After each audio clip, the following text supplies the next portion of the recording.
ever wonder what the most successful people are doing that you're not, and how they manage to build businesses, stay focused, and have endless energy, all without burning out? There's a pattern, and in this video, we're breaking it down. I'm sharing the 5 most powerful takeaways from one of the most profound books that I've ever read in my entire life, and how these lessons can transform the way that you work, lead, and live. Hi, I'm Jasmine, and if you're new to my channel, welcome. I've been a full-time entrepreneur for the past 5 years, and I've learned and I keep learning so much on this journey. And what really helps me widen my horizon and expand my perspective is to read. I've always been a huge book nerd. As a child, books were my best friends, and now at 32 years old, they still are.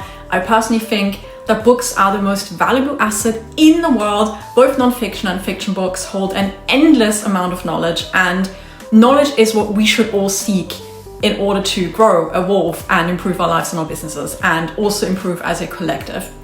However, knowledge on its own is not power. Applied knowledge is. You can read hundreds and thousands of books and never do anything with the knowledge and the skills that you're acquiring, which is just a waste of huge potential, right? So it's important to find that balance between reading and learning, and also applying what you're learning, because theoretical knowledge alone doesn't really allow us to see the full picture, right? But when we take that theoretical knowledge and we turn it into practice, that's where we truly learn and grow and live. So I've made it a habit to actively apply the lessons that I'm learning from each book after I finish reading it. And that way I'm not just storing knowledge in my brain, but I'm actually implementing what I've learned. And I highly recommend that you do the same, because taking action is the hardest part, yes, but that is really where all the growth lies. And this is why this video is the first in my brand new video series, The Need to Read, where I break down some of the books that had a huge impact on my life and on my business. And to help you extract the most valuable lessons from each of these books and implement them in your own lives, I'm going to structure each of these videos in a way where I'm giving you real-world examples of how I've applied these lessons myself in my own life and my own business, and how you can do the same. In this video, we're covering the international bestseller, The 7 Habits of Highly Effective People by Stephen Covey. It's truly one of the best books that I've read in my entire life, and it transformed the way that I do things in my personal life and in my business, and I'm sure that it will do the same for you. You will learn the 7 habits of highly effective people and how you can cultivate these habits yourself, as well as the 5 biggest lessons and takeaways that I've learned from this book, and how you can apply them yourself in your own life and business. And also how to understand your own paradigms and really experience a profound paradigm shift in your own life that has a ripple effect. Stephen Covey, who was an entrepreneur and an educator, published this book in 1989, so a long time ago, but the content is still absolutely relevant, and it's timeless, and it will remain relevant in the future as well. He structured the book sequentially in 4 parts, so each part builds upon the previous one. Part 1 covers the necessary foundations each and every one of us needs first before we can even start building the 7 habits. These foundations are our paradigms and our principles. Then the second part focuses on the first 3 habits, which are all private victories. So these are all habits that allow us to become independent. And then the third part covers habits 4 to 6, which are all public victories. So all of these habits are about interdependent relationships. And then the last part covers habit 7, which is all about renewal. But before we break down each of these habits, we need to talk about the paradigms and principles, which Covey says are the foundations of how each of us see the world and choose to act. So paradigm is basically your mental map, right? It's the lens through which you see everything. It's not just what you see, but it's how you see it. Paradigms are shaped by our upbringing, by our experiences, our values, and our beliefs. So 2 people can look at the exact same situation and interpret it and react completely differently, because they're viewing it through a different lens, through a different paradigm. Your behaviors, what you do, stems from your attitude, how you feel, which stems from your paradigm, how you see. So if you want to change your life in a lasting way, you have to start by shifting your paradigms first, right? Because your paradigms drive your behavior. If you're merely trying to change your behavior without addressing your paradigms, so the actual root cause, you're not going to see sustainable changes because you're not addressing the root cause of the problem. And that's why so many people struggle to actually see lasting change in their lives, because they're only focusing on their behavior, but not on their actual paradigms. In contrast, principles are timeless. So principles are self-evident truths. They're natural laws. So things like fairness, honesty, integrity, patience, courage, and responsibility. So unlike the paradigms, principles do not change. They're fixed. They're objective, whereas paradigms are subjective. Paradigms are subjective lenses and principles are objective truths. So if you build your life on principles, you create a solid foundation, because principles will always guide you in the right direction, even when your emotions or your paradigms are off. And Covey says that many people try to change their behaviors without changing their paradigm. And that's why change just doesn't stick for so many people, because the way that we see the problem is the problem. So to live effectively, you must examine your paradigms first. You must identify whether they're based on truth or on emotion or ego or outdated beliefs. And then you have to align your life with your principles, because these are constant, reliable, and guide you in the long term. To be truly effective, you do need to upgrade your paradigms and align them with timeless principles. And there's 4 steps to shifting your paradigms. First, you have to become aware of your current paradigm, right? You cannot change what you don't see. Covey encourages deep self-reflection. So you really ask yourself, what assumptions do I make about success? How do I see other people? What are my beliefs about control, trust, and time, etc.? And then you need to understand that the map is not territory. Covey uses the metaphor to show that our paradigm is just one version of reality. So once we realize our lens isn't the truth, but a perspective, we open ourselves to growth. We expand our horizon. We're not stuck. We're not going to stay narrow-minded. And then third, you need to look for paradigm shifting experiences and seek them out. So these are moments that challenge your current worldview, right? So for example, when you catch yourself judging someone else, start seeing them with compassion instead of judgment. Or when you're realizing that you've been reactive instead of being proactive. Or learning a principle that completely reframes how you lead or parent or communicate. And then last but not least, center yourself around timeless principles. Rather than chasing quick wins or things like people pleasing, Covey says to anchor your life to universal principles like integrity, service, growth, and contribution.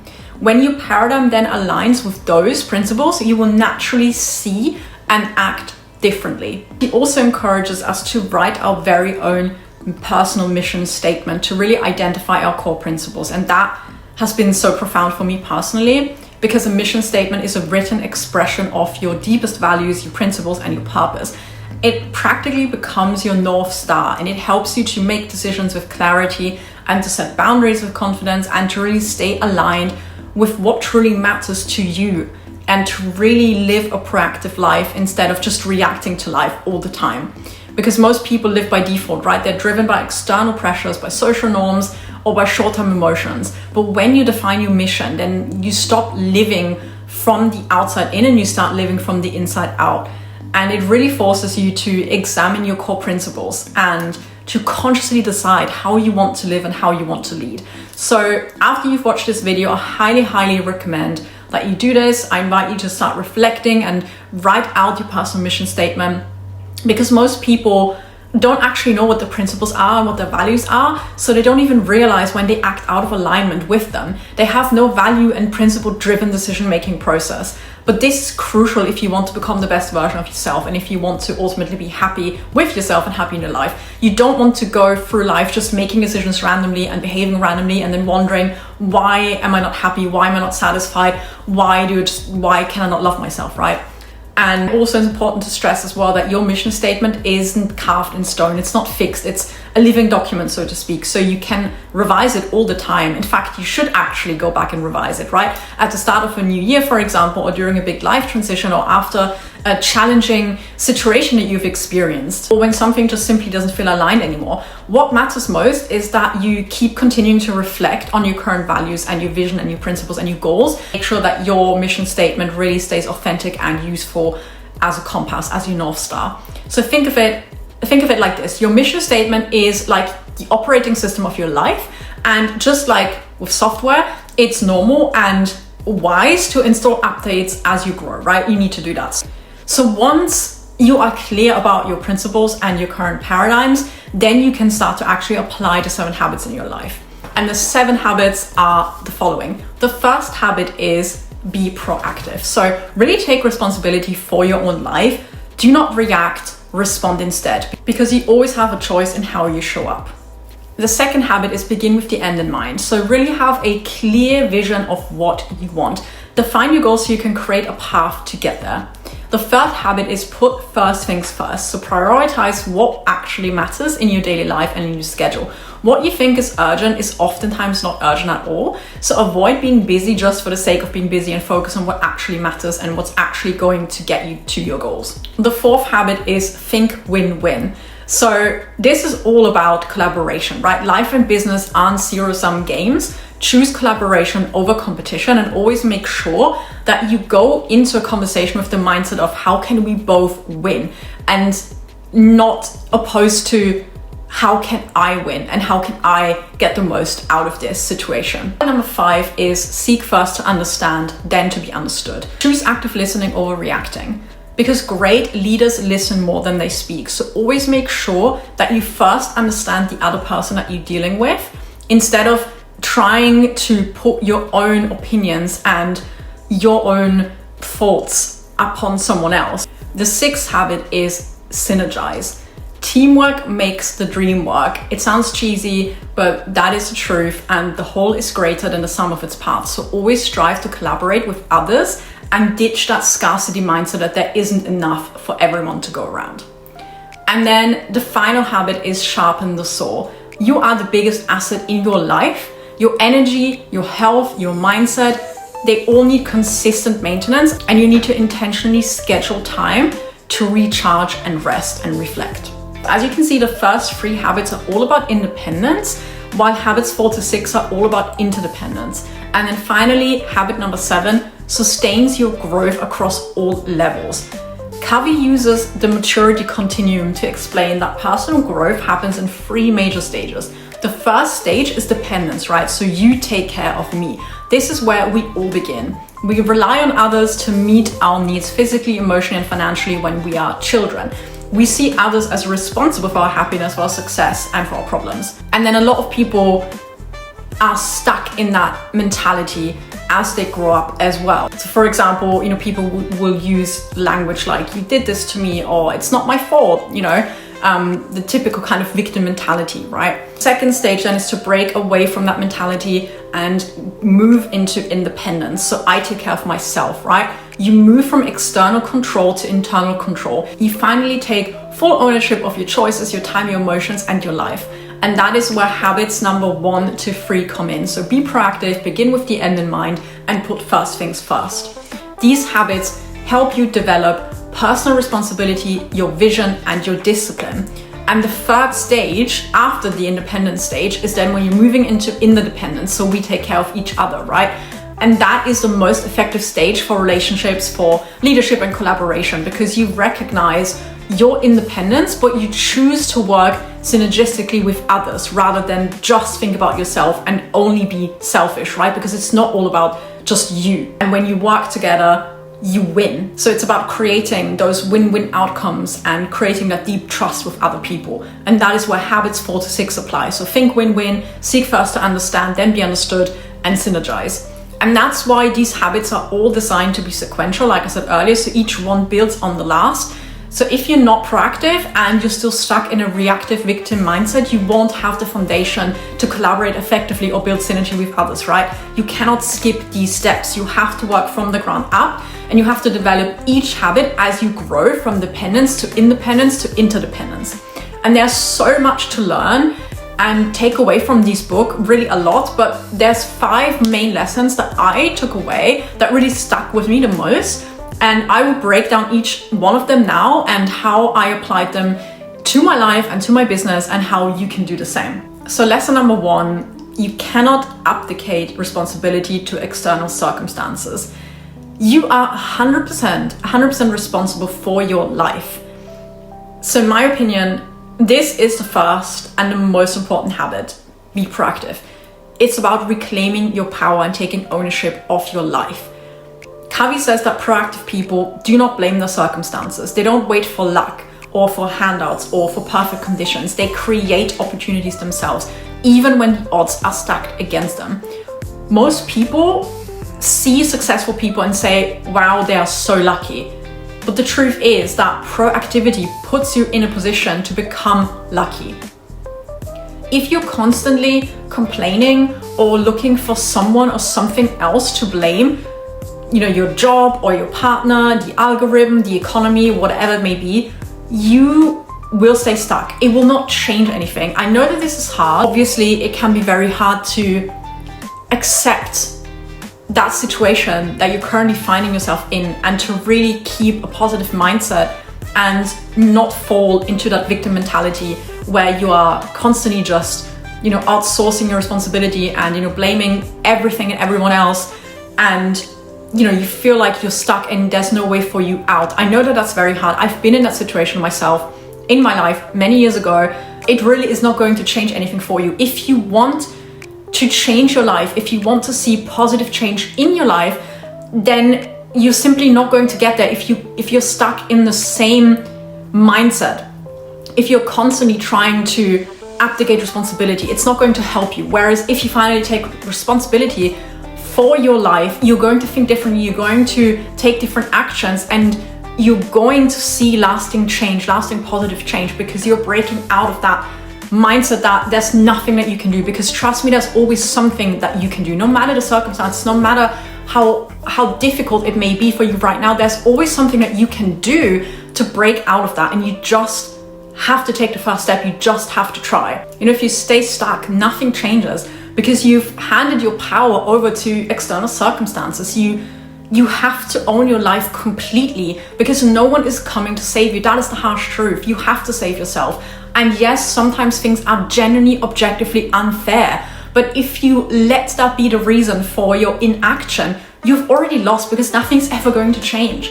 And the people who create success, the typical rags to riches stories, these are the ones that have found a way, the ones that have created a way when there was no way in the beginning.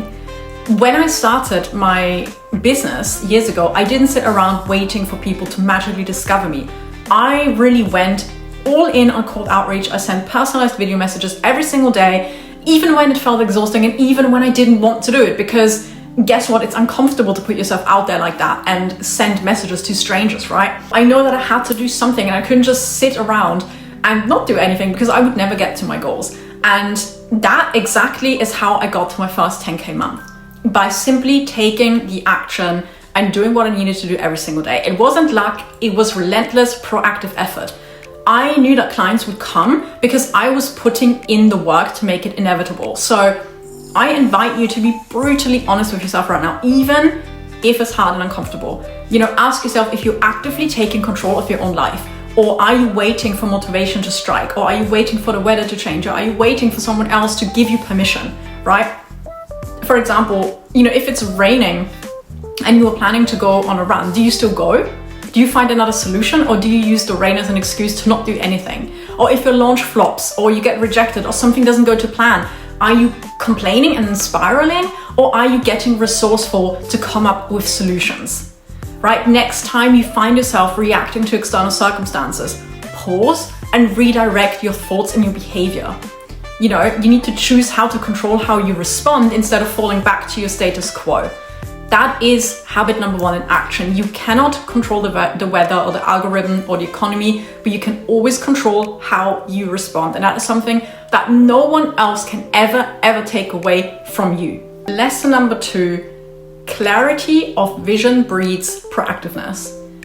So if you don't know where you're going, you will drift. You will simply waste time. You will make reactive decisions based on the chaos around you instead of the vision within you. But when your vision is clear and specific, and when you know exactly what you want and where you're going, everything changes, because you stop asking yourself, what should I do? And you start saying, what moves me closer to the life that I want? What moves me closer to my goals, right? Because all things are created twice, first in your mind and then in your reality. That mental creation, your vision, comes before the physical creation, the results, right? So if you want to manifest success in your business or your relationships or your personal growth, whatever it may be that your goals are and your dreams are, you need to get clear on what that looks like first, right? You need to be very specific. You can't just say, I want to live my dream life, or I want to make more money. What does what does it mean, right? What does that look like? Get ultra specific. How much money do you want to make? How do you want to make it? How many hours do you want to work a day? What do you want to do every single day? What does your dream day look like? Write out your dream day. What do you want to do in the morning? You know, when you get up, how do you spend your mornings? How do you spend your afternoons? How do you spend your evenings? How do you spend your weekends? You need to be so super clear on exactly what you want to actually then create the blueprint to get there. Because you cannot build your dream life without a blueprint. But your vision can evolve, right? And that's okay. That's really important to say, because that's the part that most people miss. You are allowed to change your mind. What you want today might not be the same thing that you want next year. Actually, it's guaranteed that it will change in the future, because we all grow and we evolve, and we're not fixed beings, we're not static, we don't stay the same, right? And our goals grow with us. That's just normal, that's nature. Don't cling to goals that you have outgrown, that no longer excite you. You know, just because you've already invested time or energy into it already, right? That is just a sunk cost fallacy. And successful people avoid it like the plague, because they're not afraid to pivot. They're not afraid to quit the wrong things fast to free up space for the right things. So every year, what I do personally is to sit down and get super clear on my vision for the year ahead, right? So what do I want to achieve? I have a long-term vision and I have a short-term vision. And I always ask myself, how do I want to feel? What do I want right now? And what does success look like to me right now in this season of life, in my business? From that vision, I then reverse engineer my goals and then break down these goals into daily action steps. And that's what gives me direction. That's what keeps me accountable. That's what keeps me proactive and not just doing busy work, because I'm not reacting to life, I'm designing it myself.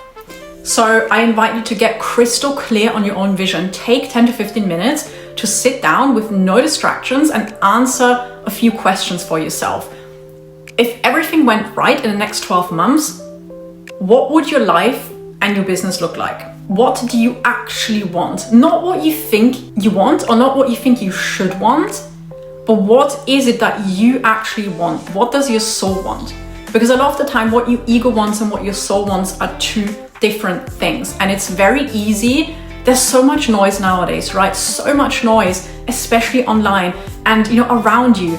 So much noise from your family, from your friends, from the people that you know. It's so hard to really differentiate between what you think you want, because it's easy to take on the dreams of other people, right? We're constantly bombarded on social media with what other people are doing, how other people are leading their lives. And it's so easy to take on other people's dreams and lives and think that that's what you want. So really make sure to dig deep and really identify, what do you want? What is it that your soul wants? Not just your ego. You know, not just the thing that you think you want because it will make you look successful, it will make you look good, because it, you know, it's not about status or power. It's about actually living a happy, successful, joyful life. Because at the end of your life, when you're 80 years old, when you're 90 years old, you're gonna look back. And how do you want to feel when you look back? You know, do you want to be proud of your life? Do you want to feel that you've done everything that you wanted to do and that you gave it your all, you gave it your best to really pursue your dreams? Or do you want to look back and, you know, just think, what if I would have done this or this instead? You know, regret is the most awful thing. And personally, I don't want to live a life filled with regret. At the end of my life, I don't want to look back and just feel regret. I don't want that. So yeah, I really highly encourage you to take the time. And this is not something you can do in 15 minutes or even half an hour. This will take weeks, even months, to really sit with yourself and figure out what is it that you want. Because you have to sift through all the noise first. So really figure out, how do you want to feel? How do you want to feel on a day-to-day basis? And what does success look like to you? What habits, what goals would help you move closer to that vision that you have? And what are the things that you're currently doing that are no longer aligned with this vision? and what do you need to do to change that. Once you're super clear on what you want, taking action becomes a whole lot easier because you're not guessing anymore, you're actually following your own roadmap. Then lesson number 3, you don't need more time, you just need better priorities. So I used to confuse being busy with being proactive, and so many of us do the same. Most people spend their days reacting to things, getting distracted, and keeping busy with non-priority tasks. But this is not only keeping them from working on what truly moves the needle and actually creates forward movement, it's ultimately holding them back from achieving their goals and living their dream life. It's crucial to differentiate between busy work and actual priorities. And this habit really helped me realize most of what I was doing wasn't actually as urgent as I thought. It wasn't actually as important. When I started my business, I simply didn't prioritize my time, right? I didn't treat it as the most valuable and most important thing in my life. I just went about my days reacting to things, immediately reacting to my clients' demands, replying to them, spending too much time in my email inbox, and doing non-important admin stuff. I spent 80% of my time working on things that didn't matter, and only 20% of my time working on the things that actually will bring me results in the long term, such as building assets, systems, processes, etc. And then I started time blocking my days and dividing my schedule into 3 different time blocks, which really allows me to get in the zone, to fully lock in, and to focus on the most important task at hand. And this now keeps me from getting distracted by busy work and by unnecessary and ad hoc tasks that are not a priority, right? I also only check my inbox now twice a day, once in the morning and then at the end of my workday, because most things simply aren't as urgent as we think they are. They just aren't. It's very rare that there's an actual emergency where you need to drop everything that you're doing and get this one thing done as soon as possible. So I invite you to audit your time track how much time you're actually spending on certain tasks, and after a week, analyze what you do 80% of the time and whether these tasks are actually a priority or just busy work. And of course, this will be different for everyone depending on whether you are running your own business or you're working a 9 to 5, but the same principle applies, right? No matter what you do, you're either spending your time reacting to distractions or investing into your future self. And you always want to make sure that you're actually spending your time on things that will set your future self up for success, such as learning new skills, creating systems and processes for your business, writing copy, taking sales calls, etc. Lesson number 4, listen to understand, not to respond. Communication is the most important skill, period. It doesn't matter what you do or what your dreams are or what your goals are. If you suck at communication, you will not get very far. That is simply the truth. You should spend the majority of your time improving your communication skills, because once you become a master communicator, you will literally be able to achieve whatever the heck you want. And communication isn't just about speaking. It's about knowing how to listen and make others feel heard and seen. Whether you're leading a team or a client project, you need to know how to listen to others, not just listen to respond, but actually listen to understand. I'm super lucky that I've always been naturally good at communicating. It's literally my biggest strength and I'm so grateful. And I've always considered myself a very good listener. But after reading this book, I realized that I still mostly used to listen to respond or to help or to give advice, to put my opinions and beliefs onto others, while all I really needed to do was to listen, to understand, to be a sounding board for the other person, not a therapist. And after I read this book, I started asking more questions and I started to really listen to other people, listen to my friends, listen to my clients, rather than just going into the conversation with the mindset of, oh, I need to fix this for them, I need to help them, because that is naturally how I am. I really always want to help everyone. I want to go in and fix everyone's lives and everyone's businesses.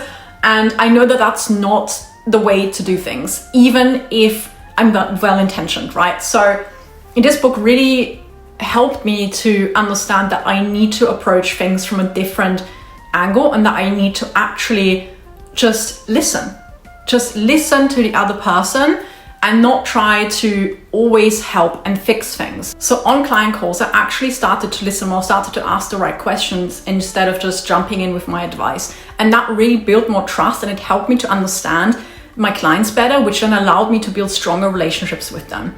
And no matter who you're talking to, whether it's your clients, your colleagues, your friends, your partner, Try to get into the habit of asking the right questions, listening with the goal of understanding them, and don't jump to conclusions and put your own experiences, your own beliefs, your own opinions onto them, right? Even if you mean well and you're just trying to help, it will do more harm than good in the long run. And this especially applies to tricky situations like negotiations or disagreements, right? If you only try to get what you want and to win a disagreement, then you're automatically going to go into the conversation with the wrong mindset. But if you're the first to let the other party speak and hear them out and then relay their frustrations and their point of view back to them, they will immediately feel like you actually listen and you actually understand them. So when you lead with curiosity, when you genuinely hear someone out and you truly try to put yourself into their shoes and you have empathy and you try to understand them, even if you don't agree with their point of view, just trying to understand them and then relay that back to them for presenting your own point of view, this will just open them up, and it's far more likely that they're going to listen to you in return. Most importantly, they will feel respected and they will give you respect in return. It's a two-way street, right? And in lesson number 5, rest is also productive. Stephen Covey says that we must never become too busy sawing to take time to sharpen the saw. Taking time off, setting boundaries, resting, these aren't indulgent. They're not lazy. They are essential. And this was by far the biggest lesson that I had to learn. I had to learn this the hard way. I was engrossed in hustle culture for a long time, and I worked every single day for a whole year back in 2023 before I burnt out and realized that it simply isn't sustainable, and that is also not the way to live your life and lead your business, right? I made a whole other video on this topic, so make sure to check that out next. I will link in the description below. Covey shares wisdom from creative legends like Goethe and Lin-Manuel Miranda, who found their best ideas during walks and breaks and holidays. After 7 years building in the Heights, Lin-Manuel Miranda took a vacation and brought Ron Cherno's biography of Alexander Hamilton to Mexico. He said that it's no accident that the best idea he's ever had in his entire life came to him on vacation. From that spark, the musical Hamilton was born, going on to win a Pulitzer and 11 Tonys.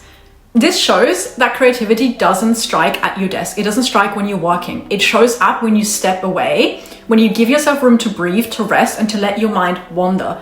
The best ideas and the biggest breakthroughs happen when you're not actively working, when your brain isn't actively focusing on one task. They come when you're resting, when you're reflecting, when you're doing what brings you joy. That's when inspiration flows easily, and that's when you're open and receptive to new ideas and new thoughts. That's when creativity is at its peak.